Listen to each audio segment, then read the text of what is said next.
were secrets wrought like old wallpaper. 5 people gather to answer Twitter's most asked questions. Welcome, we are the cast and crew of A Rose for Emily. And today, we answer everything Twitter wants to know. No holding back. Hello Internet, I've been waiting for this moment for 40 years. Bro, please don't start. I just came back to this life just for this interview. Focus, children.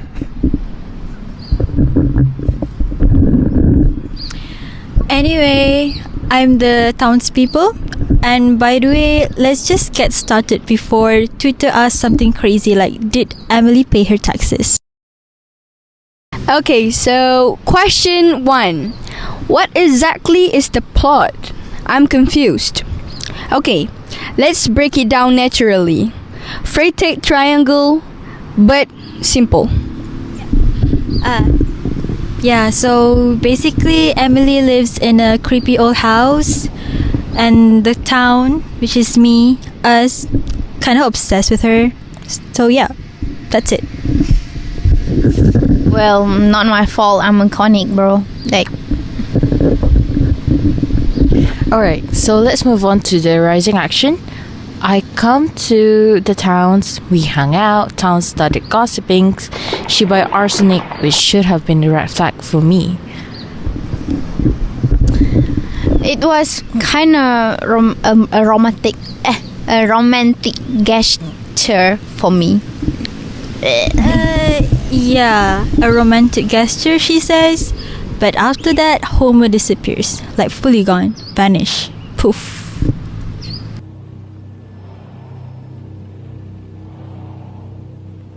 So this is the climax. This moment in the film represents what the story keeps mysterious. The way I was walking like I'm in a shampoo commercial and realizing it is my final walk. In the story, this moment is only implied. The film gives you the visual tragedy like that. So the falling action, Emily gets older, stays inside, and she also refuses taxes like a queen.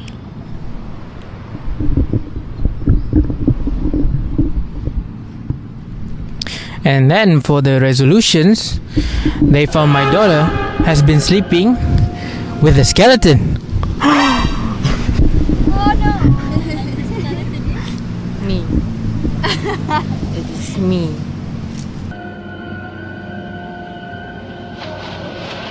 Guys, zoom in this specific scene.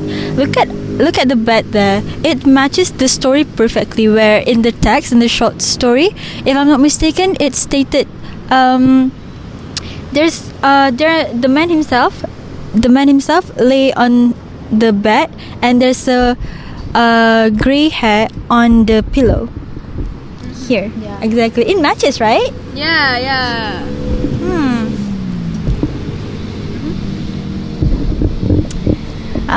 The grey hair reveal. The grey hair reveal is the most iconic part. A plot twist before plot twists were.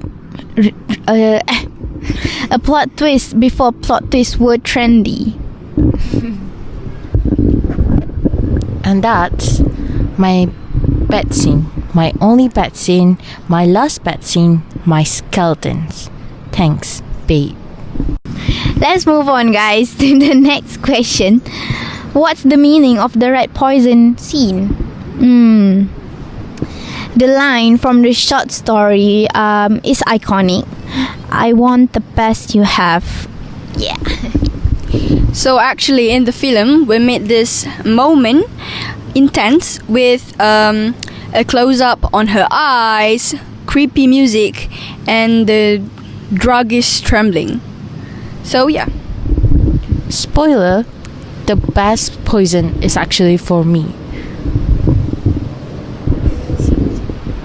Okay, so let's see. The best you have, I don't care what kind. Let's pause here.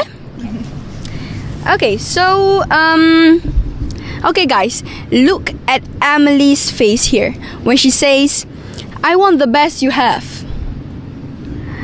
In the short story, this line is written very cold, as in, "I want the best you have." So yeah, Emily. Actually, the film makes me look 10 times scarier. The way the camera zoomed into my eyes, even I got scared rewatching it. This shot itself should have been a warning for me to run. Next question. Why is Emily so strange? Excuse me? No. Like character portrayal. Because story Emily is mysterious, cold, and you only see her through the screen. No, only through the town gossip. So, townsperson? But for me, in my opinion, in the film, we can actually see Emily's emotion because, yeah, we can see her facial expression and everything, and we can see her loneliness, her sadness, and the trauma that has been passed from her father over there. Why are you smiling, father?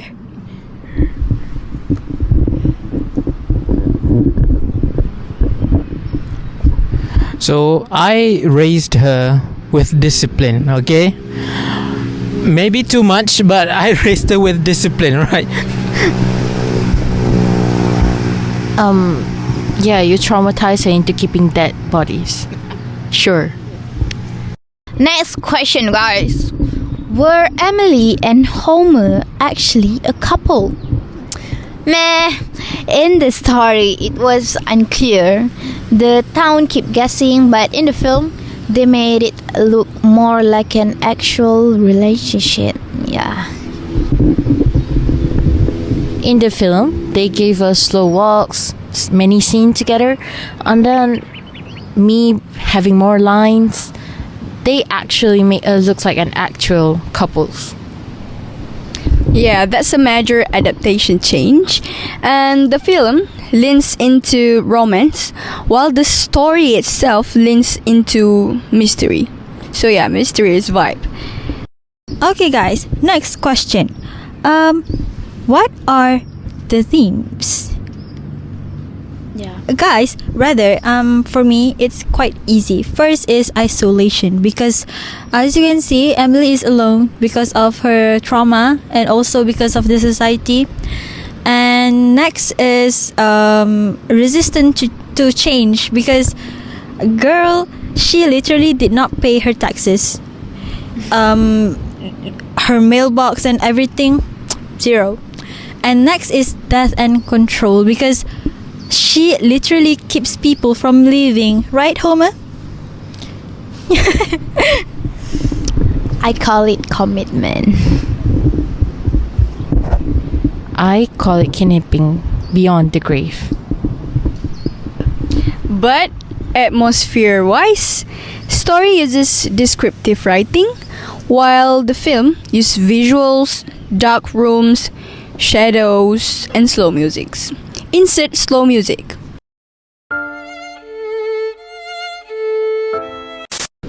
Okay, so moving on to the next question. Why is the short story told out of order?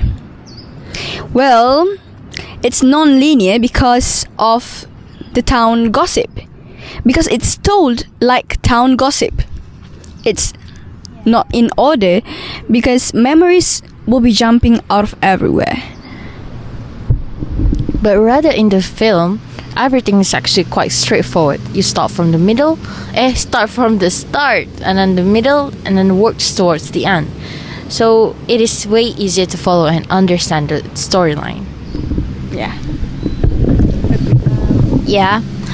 the film actually makes me look human instead of like a crime documentary. The next question is, what are the biggest changes in the film? Well, Twitter, good question. Timeline becomes linear. Emily gets more emotional scenes. Homer and Emily's relationship shown more clearly in the film, and father is shown more strictly. Added scenes like Emily touching her father's corpse, house shown much creepier, and yeah, the ending is more graphic. There's a dance next Saturday. I mean, if you look at the short story, this scene actually did not exist. But yeah, for me, it's quite a good addition, a great addition for the film adaptation here. Yeah, for me.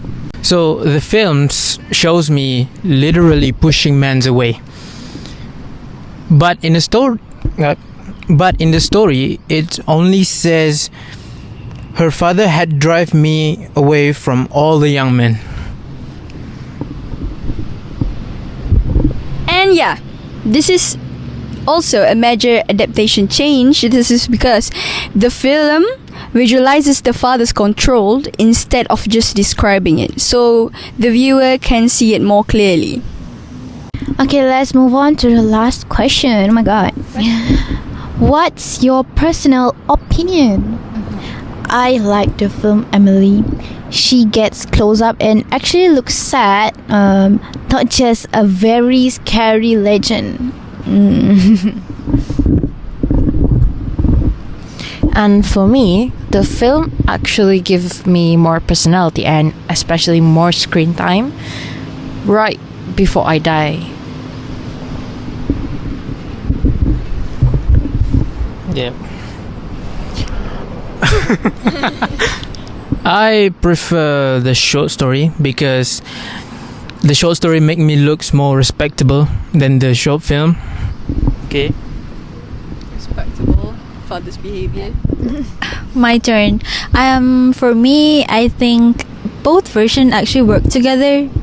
Depends on you actually, but as for me, I think the short story version is more symbolic because you can see it. However, the film, you can see it visually, so it is more emotional, I would say. But yeah, but if you ask me personally, I would say the film one is works better than the short story. Gives you more clear picture than the text. I agree with you, town person, because as you can see, the short story provide deeper meaning as you can read it line by line, but in the film, it provide visuals, so it's easier for you to understand, and it is easier for you to understand. If you don't understand it, then maybe that's on you. Okay. So anything else? No? And thank you viewers for asking Twitter's most asked questions. Thank you for asking about my tragic life. And my tragic parenting. And my tragic death. And our tragic gossiping. Thank you, Twitter!